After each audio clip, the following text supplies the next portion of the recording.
কালি তাতে তাৰ আৰু কিবা লগ লাগি 10 মিনিটৰ কাৰণে সমাধিত লাইট গ'ল এনেকুৱা কৰিলে যেন আমি লাইটে কাটি দিলোঁ তাৰ মানে কনষ্টেণ্টলি জুবিনক শান্তিত থাকিব নিদিয়ে আমাৰ যে 12,000 ল'ৰা ছোৱালীয়ে টেষ্ট দিলে সেইটো ইম্পৰ্টেণ্ট নে তাতে ভোটৰ কাৰণে গৈ খাৰা হোৱাটো ইম্পৰ্টেণ্ট এইটো বিজেপিক হলঠেকত পেলাবৰ কাৰণে চিধা চিধি ষড়যন্ত্ৰ এজন মানুহক লৈ ইমান ৰাজনীতি মই জীৱনত দেখা নাছিলোঁ 3 মাহৰ ভিতৰত আমি চাৰ্জশ্বীট দিলোঁ এটা বেটা আজিলৈকে জামিন পাব পৰা নাই আমাকতো ক্ৰেডিট দিব লাগিছিলে এতিয়া ষড়যন্ত্ৰ আৰম্ভ হৈছে এইগৰাকী জাজৰ পৰা কেছটো লৈ যাবৰ কাৰণে 860 জন মানুহে দেশৰ কাৰণে টেষ্ট দিছিলে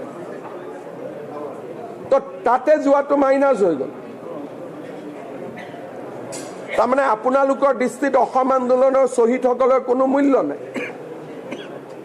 কিয় এইটো প্ৰশ্ন নকৰে প্ৰিয়ংকা গান্ধী তাত কিয় নগ'ল এইটো কি ৰাজনীতি চলি আছে পিয়ৰ পলিটিক্স যে এজন মানুহৰ মৃত্যুক লৈ আমি শেষ পৰ্যন্ত ৰাজনীতি কৰিম এইটোতো ঠিক কথা নহয় আৰু ন্যায় কোনে দিছে চাৰ্জশ্বীট কোনে দিছে বিজেপিয়ে দিছে আজিলৈকে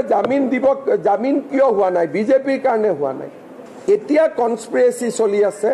যেনে তেনে ইলেকশ্যনৰ আগত যাতে জামিন হ'ব পাৰে সেইকাৰণে মই কেছ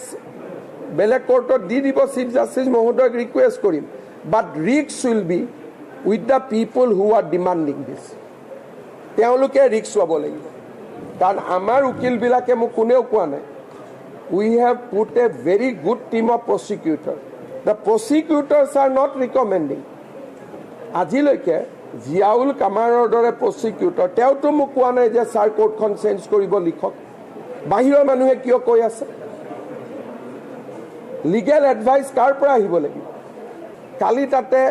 তাৰ আৰু কিবা লগ লাগি 10 মিনিটৰ কাৰণে সমাধিত লাইট গ'ল এনেকুৱা কৰিলে যেন আমি লাইটে কাটি দিলোঁ তাৰ মানে কনষ্টেণ্টলি জুবিনক শান্তিত থাকিব নিদিয়ে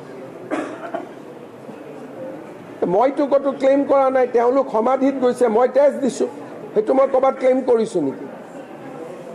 আমাৰ যে 12,000 ল'ৰা ছোৱালীয়ে টেষ্ট দিলে সেইটো ইম্পৰ্টেণ্ট নে তাতে ভোটৰ কাৰণে গৈ খাৰা হোৱাটো ইম্পৰ্টেণ্ট সেইখিনি কথাৰ কিয় কোনে উত্তৰ নিদিয়ে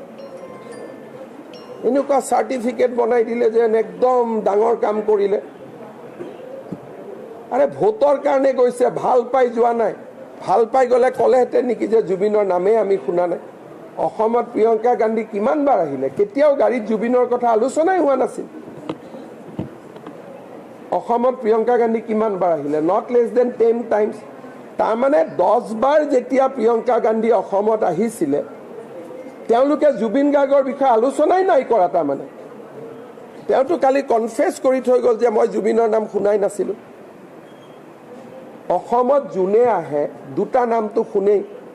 ফ্লাইটত নামাৰ পিছতে আলোচনা আৰম্ভ হ'লে ভূপেন হাজৰিকা জুবিন গাৰ্গৰ নামটো সকলোৱে পাতে তাৰমানে 10 বাৰ প্ৰিয়ংকা গান্ধী আহি গ'ল 10 বাৰ কংগ্ৰেছীসকলে জুবিন গাৰ্গ আৰু ভূপেন হাজৰিকাৰ নামেই নাপাতিলে এতিয়া তেওঁলোকে ৰাজনীতি কৰিব গতিকে